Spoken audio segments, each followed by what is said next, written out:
for some girl chat. Yes. Right. So, everyone, there are many adjectives you can use to describe a woman. Strong, charismatic, funny, understanding.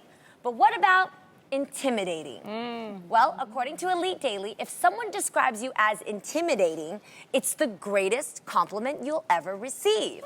They say it's a good thing if you aren't easily impressed. And there is something about you that exudes mystery and inspires fear. So ladies, do you agree that being called intimidating can actually be a compliment? I think so. Yes? Yeah. Has anybody ever called you intimidating? I'm intimidated in the bedroom, okay? Yeah. It's like, Okay, I think that's dope when someone says, you know, you're intimidating in the bedroom. Okay, I hear that. Your success is intimidating. Your beauty is intimidating. Yeah. If your personality is intimidating, I'm sorry, that's not a compliment. Yeah, that is like true. what? Like I believe that some of the most successful people in the world, like literally like super successful, super beautiful people, a lot of the people I've met have really welcoming, kind, and warm That is spirits. true. You know who's a They perfect are- example? What, who? Michelle Obama. Beyonce as well. Yeah. Beyonce, a lot of people would think, oh, she's probably so intimidating. She is the kindest, warmest person. She makes you feel comfortable. And I think there's nothing doper than meeting somebody who might have a really intimidating resume, but they make you feel like you're one of them. They make you feel good about yourself. Having an intimidating personality is not cute to me. So But- is Or a compliment. Can you What you're like saying- what's an example of like an intimidating personality? Like Standoffish, having an air about you as if you yeah. are... Like you think you better than That is- everybody I don't like else, that. you know? Yeah. Or you questioning a lot of things. Like, why would Okay. you do that? I have a friend. Her name is Catherine Hoke. She runs an organization called Defy Ventures, and her organization adds a different spin on past felons. So she works in the prison system. Every single day, she's in the biggest penitentiaries across America. And all she does is encourages felons, shows them that there's new life, shows them how to, you know, look outside just beyond bars and to think of a new future. Right. that. Being a woman, she's got to have a certain demeanor that carries a no-nonsense business attitude that Right. teaches men to not mess with her and to show that she's here to help you. And just because she's an attractive woman, she's not trying to be looked at like that. Yes, she knows she's got it going on, but she's trying to look at what's going on for you. I like when there's a positive spin to the way people are going to categorize you. For example, when someone says you're bossy, no, you're not bossy, you are a leader. If someone says you're lazy, no, you're just disconnected with that you're not into. If you're intimidating, you're doing that for a purpose and a reason, and that could be something that you're doing to help the greater purpose, so don't get tripped up by a category. That's what I'm saying. It's always a double a very cool standard. way of saying it. It's a double standard, though, It is. because when men are intimidating, they say that that's powerful. But when women are intimidating, they're a bitch. Yeah. You know what I'm Yeah. saying? That's Right. you know. Yeah. Yes. And it's, Well, I've been told I was intimidating. What? Yes, honestly, What? you guys. Your no. resume, your success, your I career? think, well, in college, if I'm honest, Okay. I couldn't wait to go to college because I spent most of my life on a set. I did Sister Sister for about 6 years. I started when I was 14, and I ended, you know, when I was 20. So while I was in college, I was shooting Sister Sister. All I wanted was for somebody to sit next to me in class. Yeah. My sister and I had like this running joke. We would sit together, but there was always an empty seat next to us. Wow. And we didn't understand, you know, why, because when you meet my sister and I mean, we always have like this big smile Yeah. on our faces. But I guess looking back in hindsight, maybe people thought because we were on TV or whatever, we didn't want to. I wouldn't have sat by you. I know. Why? Oh. Really sweet. Why? You're sitting here like she's acting like a normal girl. We grew I up know. with Tamara like sister. Exactly. No, but why don't? I'm not gonna sit next Well, to then, you. but tell you why to me why? Okay. Because Okay, you guys, go. seriously, Adrian, that go. traumatized me Adrian's for a got it. while because I was like, what's wrong with me? The reason why I wouldn't do it is because I would think that I didn't want to make you feel uncomfortable. Right. Thinking that I'm just sitting next to you because 'Cause I'm a you fan. sister. Like on some groupie level, like on some groupie tip, I don't want to look like. And I would have just been sitting next to you because you were sister. Yeah, That's just, and I don't want you to think that I'm that Asian girl sitting next to you just because I want to borrow your money because I knew you were sister.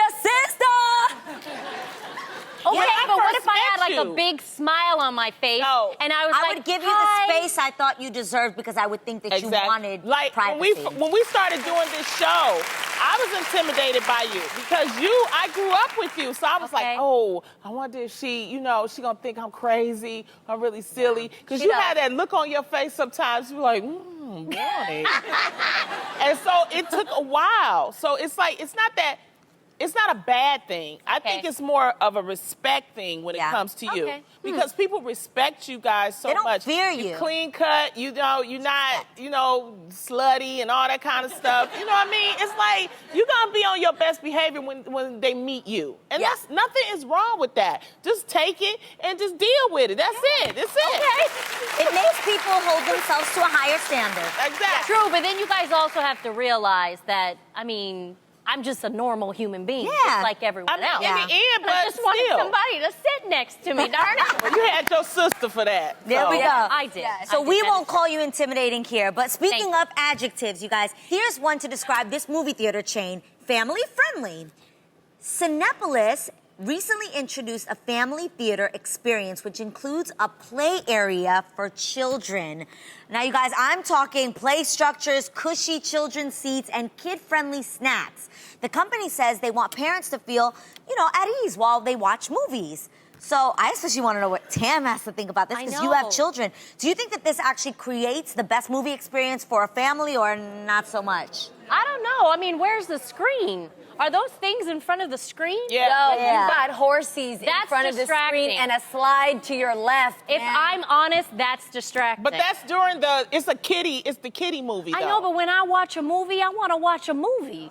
But not for you, it's for the kids. Yeah, but I also want to teach, like my nieces, that when you go Okay. to a movie theater, this is what you do. You sit down. and you watch. You don't play. Run on jungle gyms, running around. Like I think there's a time and a place for everything. And I think when you teach children from a young age, this is what a movie theater is. We're Absolutely. gonna sit down.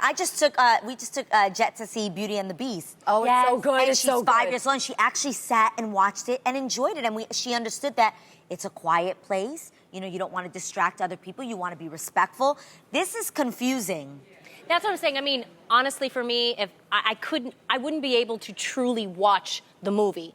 I would be looking at my son or my daughter thinking like, okay, are they behaving down there? Yeah. Are they gonna hit another kid? I wouldn't truly, Yeah. I wouldn't truly enjoy Yeah. the I would let the experience. kids down there and be watching the movie. I ain't care. It's like See, but the other it's thing like is, Chuck E. Cheese with a movie theater. yeah, but No, it's all kid-friendly films. Now, how about this idea? Okay. Listen to this one, guys. Okay, what do you think about like an adult-ish movie, and if they had like a daycare area in a separate room where you could drop your kids off for Oh, like exactly some an of hour the- and a half, and it allows adults and moms to be able to enjoy. It's kind of Like some of the Village. nice churches. Some nice churches have like a little kiddie area. So Children's church. Yes. But when we're talking about the movies, you can't blame it on the kids. A lot of times it's the adults. Yeah. I went to go see the movie Get Out at the Oh, Hood it's Theater. so good. Jordan Peele kills it. Oh yeah, but I went to the Hood Theater, right? Uh-huh. They was talking to the screen. They was making jokes. I had such a great time, dog. That was so fun. Good movie. Okay, but there's a difference between adults acting a fool and imagine if a baby cried through that whole film. Yeah.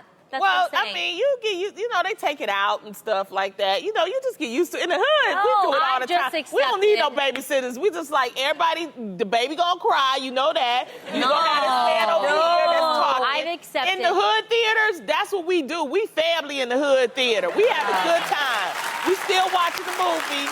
It's fine. I'm telling you, that would be such a hit if you could watch Get Out as an adult, as like a mom. Get your hour and a half to watch your film. Leave your kids in the Because I daycare don't room. go to I have 2 children under 5, and I really don't go to the movie theater a lot. You should because I think- can't take my children with me. So what I do is I just wait until it's on like iTunes. Well, that's what Like on iTunes Apple is for TV. y'all, like that. But just take them to the hood. You go to the hood theater. Y'all can have a good time.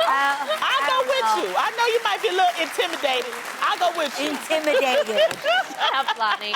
Okay. Well, if you have kids, going to the movie takes some planning. Mm-hmm. But, ladies, are women better planners than men? A recent Madame Noir article asks if it's a deal breaker if a man can't plan. For example, one person said a guy once told her to meet him at a laser tag place, but when they got there, he didn't have a reservation, so they had to go back home. Oh, so mad. Right? So, ladies, Fail. have you ever dated someone who wasn't a planner, and how did you handle it? You know, I don't like that. I Me feel neither. like if you into me, you gonna plan. Even if you're not good at it, you gonna at least try. And if you at least try, then I could try to like you. But if you can't, Pretty much. Accurate. Yes. Yeah. I like, okay, so I'm gonna be real. I do think women are better at planning just because we think ahead. We now, this do. can get us into trouble in relationships. We think too far ahead of what's really going on. But in planning, it's amazing. That's why we make good planners. However, I don't think men can't be taught that. Freddie, when I first married him, like, he wouldn't plan. He's just like, we'll just go there. And when we get there, there's a long line, or there's no table, or the food's out, or whatever might happen. And I'm like, babe, we gotta plan it. So now we got to a place where he not only plans, but I love a man who gives you options. He says, you want chicken wings over here, or you wanna have steak and fries over here? And I'm like, anywhere. And I'll get you to the bedroom afterwards, because that makes me happy. I love that. Yeah. Yeah. It is. Yes. Yes. Okay. It really isn't so much a question of are women better planners than men. You just have to find the right man. Yes. And honestly, worse than not being a great planner is someone who won't commit to any plans. Ooh. You mean like Wow. cancels? No. What? I dated a man who would not commit to any plans with me. Have you guys ever seen Along Came Polly, the movie with Jennifer Aniston and Ben Stiller? Where he calls to make plans with her, and she's like, I think I'm available. I'm absolutely going to be there, but I'm not sure if I'll be able to make no. it. That's Like, that's annoying. literally how she lives her life. I dated a man like that. Babe, there's a and movie for that. It's called He's Just Not That Into You. I realized that. Yeah. pretty much. Yeah, Along Came Polly leads to He's Just Not That Into You. Yes. And that is 100% accurate. I would say, hey, babe, we're going to, meet with my family. We're all going there to dinner night. Do you think you can join us so that I can Yeah. confirm Yeah. with my sister and everybody that you're going to be there? And it would be like, nah, man, I'm not sure. Tell him I'm definitely going to be there, but I'm probably not going to make it. Wow. But a smart That's woman confusing. can help the man plan without him knowing that he planning. You know what I'm saying? Wait, this you is good. Yes, go. You give him options and then say, look at this, and you pick from there. Or I'm gonna give you 3 times. You pick. So you're helping him, because it's like there's some nice guys, and sometimes they just get nervous, or they don't know what you like, and That they is get true. nervous. Yes. So if you give them like options and then let them pick, then that way they plan, and then you're still happy. That's very smart. What my husband does, Yeah. if we want to go out to eat, he'll say, what are you in? What do you want? And I'll say, I want some chicken. And Adam will actually find 3 different places Yeah. Women that like serve options. chicken. Yeah. Or You're right. I love Even it. more like options. awesome, if you have a specific restaurant that you've heard of or you've heard things about, you're like, oh my God, I really want to go to this restaurant. I would love to watch a movie. Babe, make it happen. Yep. Then guess what? Now they know exactly where to make the reservation. Yep. They know the movie you want to see. Right. Now they just have to Yes. execute. Yep. And And so the the Bible- plan is made. You just have to execute the Yes. reservation and buy the tickets. Yep. And the Bible says, do unto others. So after he gives you options and he helps you plan, then you give him options and you say, do you want to have sex now or do you want to have sex later? I like that.